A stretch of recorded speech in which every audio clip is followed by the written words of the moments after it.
we've talked about a lot of things prior to this one, but I think this might be the video everybody's been waiting for, which is, what do you do actually when you're studying? Like, what does it look like? That is such a great question. I think one of the things is that it can look like about a million different things, right? Which is awesome and totally overwhelming. Yeah.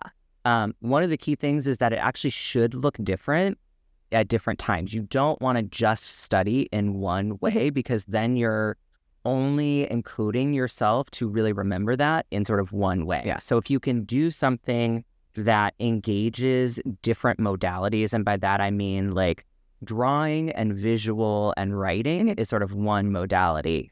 Repeating things out loud, speaking them, and listening to it is another modality. Actually physically moving your body is another modality. Talking with another person or a duck, this is one of our favorite study methods, is to teach the duck. So, if you can teach somebody else the information, you have learned it, right? Yeah. And teaching somebody else is also a great way to figure out if you have learned it. Yeah. Because when you're like talking to yourself in your head, your brain is moving much faster, and your brain is also going to fill in gaps that you may not even recognize that you're doing. But if you're talking, you have to slow down, and your brain has to slow down.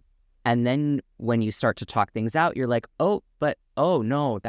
wait, what comes next, right? Yep. And so you're more likely to actually catch the errors. This is why when if you go to a writing center, they often tell you to read your stuff out loud, because you're more likely to catch the grammatical errors if you're reading out loud than if you're just reading silently, because your brain is going to fix those things without you realizing it. So you can teach a friend. That's a great thing to do with study groups and study partners, but that can also be kind of vulnerable if you don't know, or if you don't feel like you're ready for that, or you're just like, or logistic. I'm in my room at midnight and there's nobody else around and my roommate is sleeping, and I'm not going to wake them up to teach anatomy to them because they are not going to be happy with me.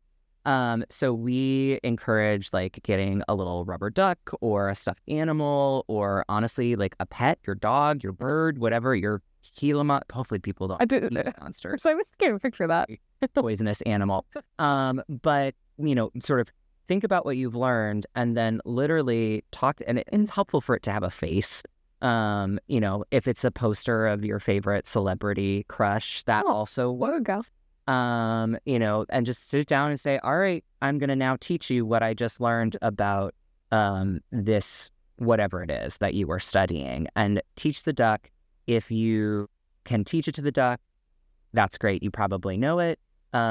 If you start to stumble, that's also great, right? Because then you know where you need to go back and do a little bit more work. The other nice thing about the duck is that if you mess up or you get frustrated or you're like, oh, I just can't remember this thing, you just you can throw the duck. Hopefully not at anybody, but it also is a very nice way to get your rage and frustration out when you're studying. I appreciate it. Please don't throw your friends. That seems rude. No. I was going to suggest, or if you have small humans you want to teach it to. Yeah. Because they will call you out on things. I'll try it with my kids, but don't throw the small human. Yeah, that's generally kind of fun. Yeah. So circling back to other modalities. So that was one. I'm going to throw my cognitive neurobiologist hat for a minute. So when we're talking about storing information and using information with different modalities, it actually is by storing it physically in different locations in the brain. So if you're using more of the visual, you're going to be in the occipital lobe. If you're using more of the hands-on stuff, you're storing stuff in the parietal lobe.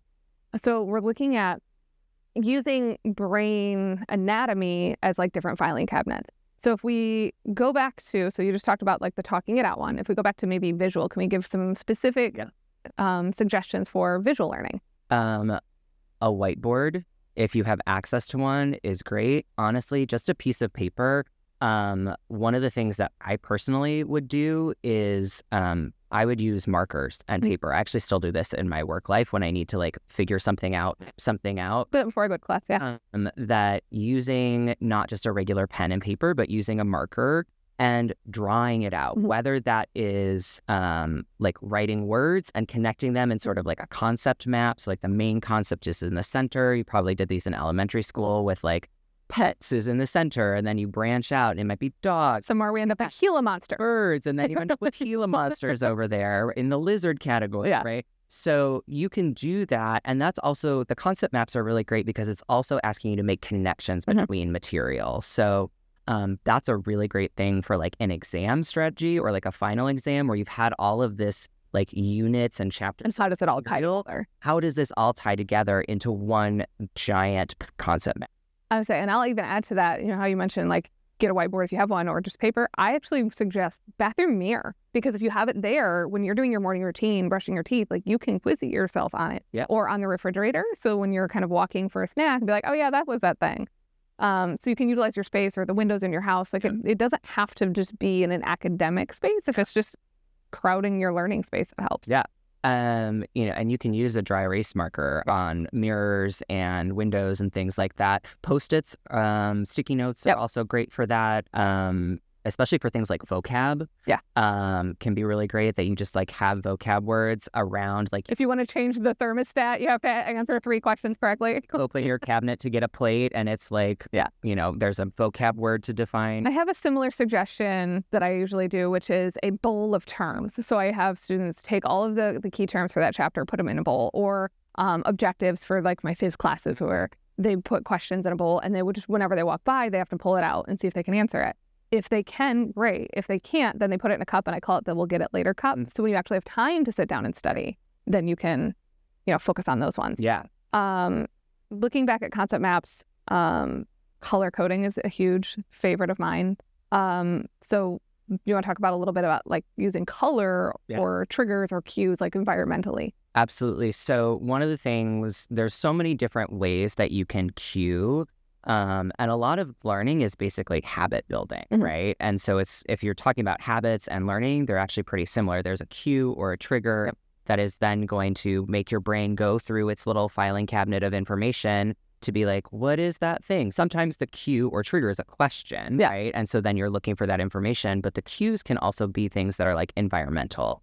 So could be a color, like always doing... if you're in chemistry and doing certain types of equations in blue and other equations in green or whatever it is. And then when you go back and you are searching through your filing cabinets, you not only have that information, but you also have the color information. And I've had that happen. Or I'm on a test and I'm like, I can't remember which of the macronutrients it was, but I'm like, oh, it was in purple, and purple is protein, so it had to be in the category. And you can do that with physical environment too, right? So if you always study one subject in a similar place, right? You go to the same coffee shop for this class, and then you go to the library for that class, or the tutoring center for another class, right? That you can actually build in a lot of those cues. That's why sometimes it's great to use different notebooks for different classes, right? If you have your, different, the more spatially different, but then repetitive, you can make things. If you always get the same coffee drink, right, before you study for a particular class, right? Smells are actually incredibly triggering in terms of memory and location. Olfaction, sense of smell, is the one that is your one sense that's really ingrained into your limbic system for emotion. And emotion ties with memory extremely strongly. So so even like having a mint or different flavors or smells, that's a great piece of advice. Right. And like the smell of a coffee shop. Right? Yeah. And it's like, okay, and then that's when you're like sitting on the exam, like you said, like, okay, what color it is, but you can also be like, okay, where was I? Right. You can do this sort of visualization in the middle of an exam or an assignment or something and say, okay, I know that I was in the coffee shop because it was this class. And I remember that it was the day they were making that hazelnut coffee that I hate the smell of. And you can sort of like bring yourself back into that space and allow your brain enough environmental sort of cues to be able to then recreate what was actually on the page in front of you. Yeah, it's a whole body process when you're learning. Going back to some more visual things before we move on to tactile. I also suggest a table a lot of times to students, and if they don't know where to start with a table, I just say start with 2 words and then put a column that says similarities and a column that says differences. And so when you're looking at something like that, it's like, well, when you're looking at similarities, like, why are these things on the same page of notes? And then differences is like, okay, well, why are they separate words? And so just kind of starting with that, I think, is a really good way to also visually represent some of the content. Yeah. All right. I think sort of bridging visual and tactile, I like to do things with flashcards, index cards, or Post-it notes where you have the visuality of them, Exactly but where you I can go. also move them. Yeah. So the thing that you were saying with the bowl of terms and you put it in the 4-later cup, right? Like you can do that with index cards too, where it just goes to like, it goes to the back of the box or a certain section of the index card stack. That is your like, okay, this is one that I know all the time. I don't need to see that one again for like another week. Yeah. This is one that I don't know. That one comes back tomorrow. Right? And I'm a big fan of flashcards as a separate entity, I guess. I don't know how to word it, but I don't like the flashcards front and back because what it creates is a false sense of knowing. Like you flip it over like, oh yeah, I would have got that. That's different than I have all of the terms in one set of cards and then all the definitions in another, and I have to physically match them. It's like a memory game. Exactly. So my mom's a preschool teacher, and honestly, I feel like a lot of the stuff that she uses to get her kids engaged and interested are actually really good for college studying too, right? Like Brains work the same. Our brain is still our brain. Yep. So using a memory game or a matching game with our flashcards, having to group things, right? So, okay, I've got a bunch of flashcards and they all have different organs on them, and I have to put together, here's the digestive system. Yeah. These all go together for this. And then here's the other systems that organs do. Yeah. Respiratory. Breathing, all those really minor things. Or even just like, if it's not just matching term definition, but if it's a process that you have to learn and you can put it into a puzzle where you're just arranging the steps in the correct order, I think is another physical one. How about tying like handwriting or walking around to learning? That's another, like you were talking about, like different things get coded in different parts of your brain. If you are handwriting something, so first of all, you are engaging not just the like information piece of your brain, but you're also engaging the like kinesthetic like part that moves your arm. So your frontal lobe. Yeah, great, thanks. This is why we do this as a... I know, I love that. So you're engaging multiple parts of your brain even by just physically writing things down. The other thing about physically writing things down versus typing is, one, your hands are doing different things, so it's coding differently in your brain. But also, most of us at this point type a lot faster than we handwrite. And so you can be essentially like transcribing what somebody is saying without having to actually process. Yeah. It's like your brain is just the autopilot. I've had conversations separate than what I'm typing before. But if you're handwriting, you can't write as quickly, certainly as somebody is talking, and not nearly as quickly as you're typing. So in order to actually write something, your brain has to do the extra step of figuring out what is important here, what are the key things that I need to get down, as opposed to just transcribing everything. Huge. And then having to go back and be like, okay, what if this was important? And so the extra step of having to slow down to actually process that information as you're writing it is going to already prime you for coding and encoding more deeply than just typing something. And then physically walking around?